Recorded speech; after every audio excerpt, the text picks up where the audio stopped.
Hi, it's Bonnie and I'm in my kitchen today and I'm going to show you how to make my favorite salad dressing.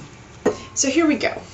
First things first, we have garlic. I don't even make any food without garlic.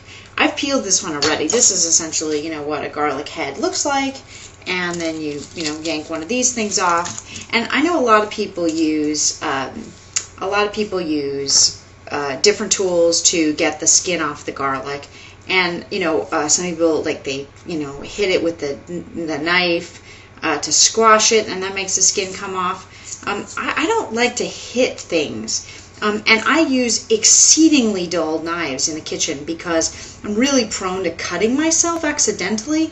So I have the lamest possible steak knives, and I use them for everything. I don't really, I have a few other knives, but unless I'm absolutely forced to, like the item is too big to cut with this, then I pretty much use these for everything. So basically I just cut off the top and I cut off the bottom, and then I slice it down the middle, and that pretty much makes the skin pop right off. Okay, so then I've got now here plenty of garlic, and I start chopping. And I basically am just doing little slices. Now everybody in my family, well, my father specifically, can cut like a crazy person. They bend their fingers in like that so they can hold the food, and then they can go like that, like crazy. I can't do any of that.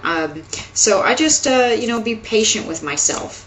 So this is what I would say to you: if you don't cook things in the kitchen, or you don't make things because you think you are all thumbs, just get in there and don't worry about how long it takes to get anything done. Just do it. Do it on your own time, and try to make things that will keep.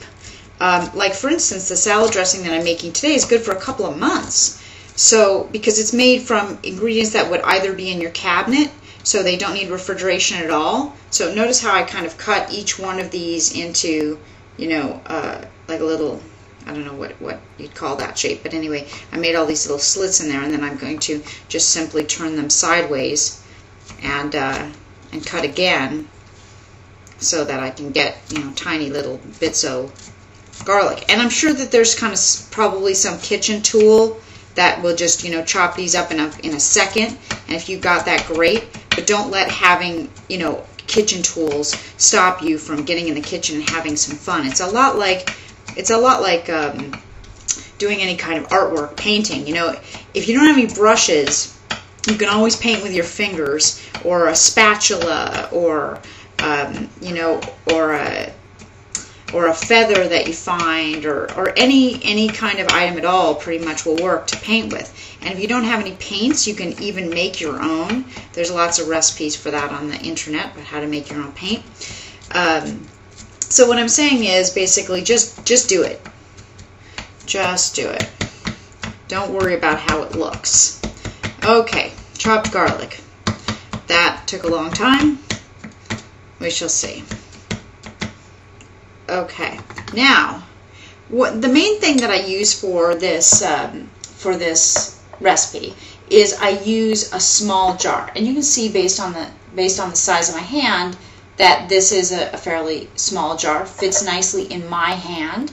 I have a tendency not to buy a lot of kitchen storage things, but instead to just kind of reuse the things that food comes in, and I save the jars and things like that I like to use, and then just kind of use them over and over again. So this is perfect. So what I'm going to do is I'm going to slide this over here, and I'm going to just simply, and I'm going to get food on the floor. Don't worry about it.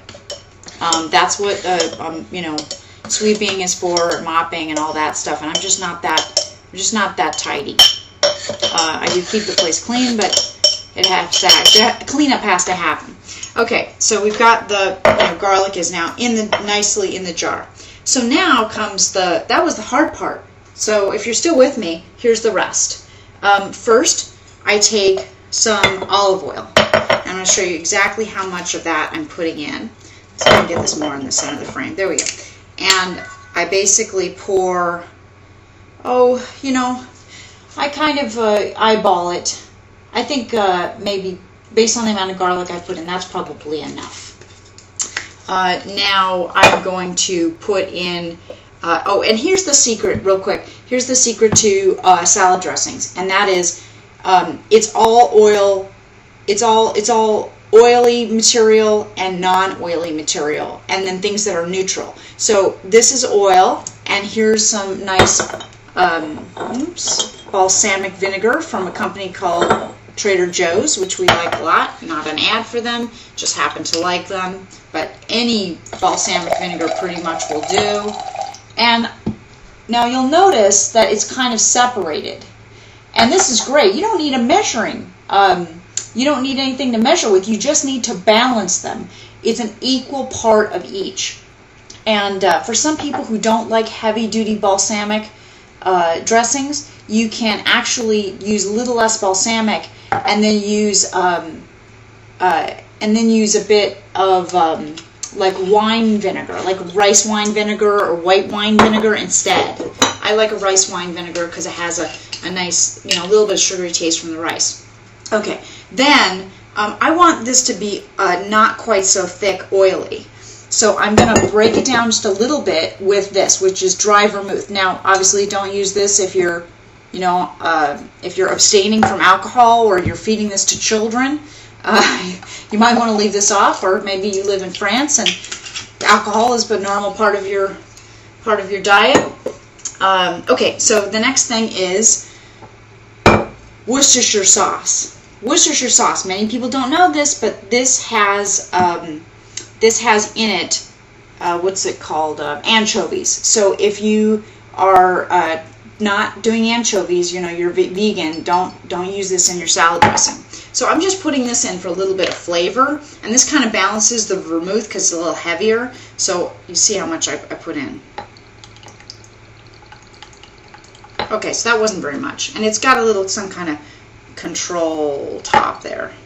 So okay, so now here is one of the key ingredients of salad dressings, and that is mustard.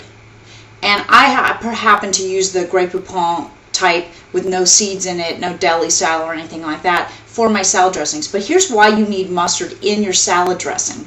You need mustard in your salad dressing because it's an emulsifier, which means that it will keep all the ingredients together. Okay, I have put a little bit of that into there. And now you take the traditional Italian herbs, and if you got fresh is great. I don't have any fresh. Okay, and also that would make it not last so long in the refrigerator. Now here's my crazy ingredient. Cherries.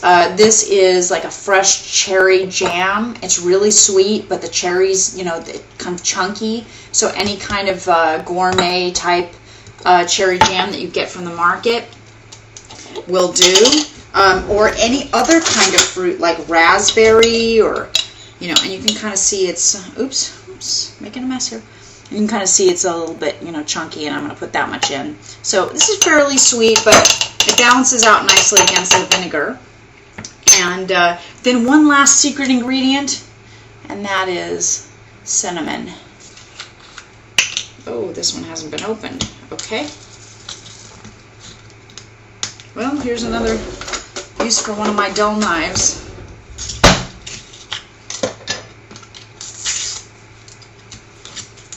Okay. Now I just put a little bit here. I just put a little bit of that in there. People always ask me why it has such an interesting flavor. That would be it. Now here's the piece de resistance. I do not own a blender.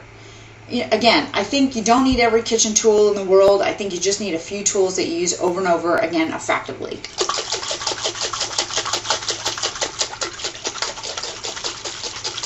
Keeping my finger on the top of the jar,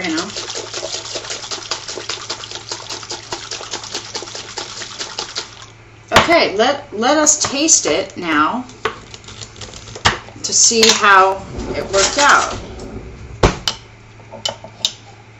Oh, it's very garlicky. It's got big chunks of garlic in it. Let's see the final taste is. That's so good. Wait till I finish making a salad and I throw this on top. Yum. Bye.